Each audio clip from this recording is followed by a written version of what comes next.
Global electronics giant ওয়ালটনের চলমান digital ক্যাম্পেইনের মাধ্যমে fridge ও AC কিনে মিলিয়নিয়ার হচ্ছেন আরও ৩ ক্রেতা। তারা হলেন বান্দরবানের সোনালী ব্যাংকের অবসরপ্রাপ্ত সিনিয়র অফিসার সুপ্রকাশ চাকমা, বাগেরহাটের ফকিরহাটের দিনমজুর কুদ্দুস হাওলাদার এবং নরসিংদীর গৃহবধূ ও স্কুল শিক্ষিকা তাহমিনা আক্তার। সুপ্রকাশ চাকমা ও কুদ্দুস হাওলাদার প্রত্যেকে একটি করে ফ্রিজ কিনে ১০ লাখ টাকা করে পুরস্কার পান। অন্যদিকে তাহমিনা আক্তার একটি ১.৫ টন এসি কিনে একই পরিমাণ অর্থ জেতেন।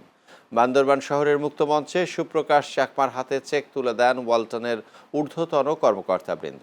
নরসিংদীর কাউরিয়াপাড়া পৌর ঈদগাহ মাঠে তাহমিনা আক্তারের হাতে এবং ফকিরহাট বাজারে ওয়ালটন প্লাজার সামনে কুদ্দুস হাওলাদারের হাতে চেক প্রদান করা হয়।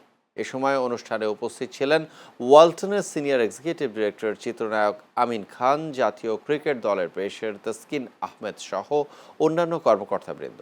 ওয়ালটন ডিস্ট্রিবিউটর নেটওয়ার্কের প্রধান মোহাম্মদ ফিরোজ আলম জানান, ডিজিটাল ক্যাম্পেইনের মাধ্যমে ইতিমধ্যে প্রায় ৫০ জন ক্রেতা মিলিয়নিয়ার হয়েছেন। তিনি বলেন, এটি প্রান্তিক মানুষের জন্য একটি সুবিধা ও প্রণোদনামূলক উদ্যোগ।